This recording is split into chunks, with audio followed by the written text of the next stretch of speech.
सनातनी कहलाते हैं। तो हमारा इन चारों परंपराओं के धर्मानुलंबी जो भी हैं उन सबके साथ मिलकर हम भगवान हनुमान का ये जन्मोत्सव मनाने जा रहे हैं और ये संदेश दे रहे हैं कि किस तरह से भारतीय संस्कृति और सनातन धर्म जीने का एक सही तरीका है पूरे ब्रह्मांड के लिए, पूरे समस्त इंसानों के लिए, और किस तरह से भारतीय संस्कृति गरिमामय है, सनातन धर्म कितना विशाल है जिसका कोई अंत नहीं है, ये हमारा जीवन है। तो हम ये त्योहार जो है ये बहुत ही हर्षोल्लास के साथ सब मिलकर के मना रहे हैं और इसी की सूचना देने के लिए, ताकि प्रेस को और जन जन तक ये बात पहुंचे, और सभी को आमंत्रण दे रहे हैं हम कि इस यात्रा में सभी सनातनी बहन भाई चारों परंपराओं के शामिल हों और अपना योगदान दें।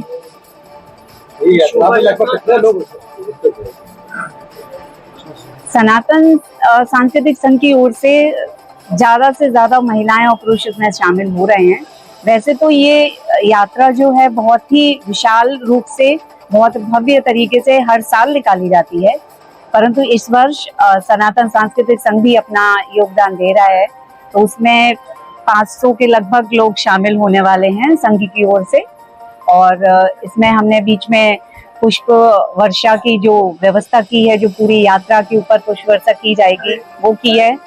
और सभी यात्रियों जो भी यात्रा में शामिल होंगे उनके लिए जलपान की व्यवस्था की गई है और हमारा पूरा सहयोग है। कितने किलोमीटर लंबी होगी ये यात्रा? कहाँ से? ये तुबन से निकल करके वापस तुबन पर ही समाप्त होती है, लेकिन नगर की परिक्रमा करती है और ये लगभग 4 या 5 किलोमीटर तक होती है।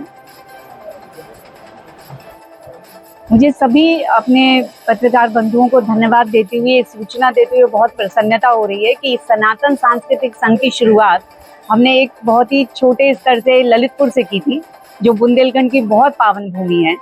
और आज ईश्वर की कृपा देखिए कि सनातन सांस्कृतिक संघ पूरे भारत में कार्यक्रम कर रहा है।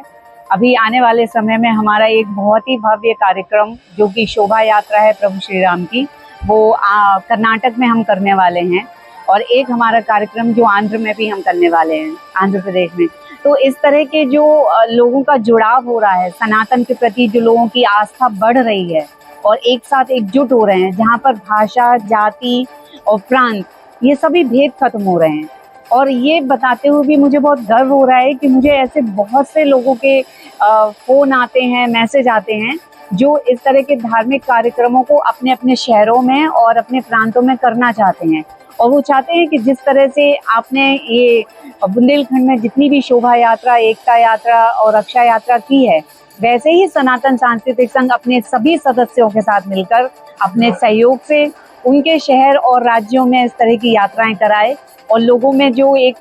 एकता है, प्रेम भाव है, उसे बढ़ाए। तो ये बहुत ही ज़्यादा प्रसन्नता का विषय है सभी सनातनी बहन भाइयों के लिए कि आज हम सब एक हो रहे हैं, और ये मंच जो लोगों को एक कर रहा है, जोड़ रहा है,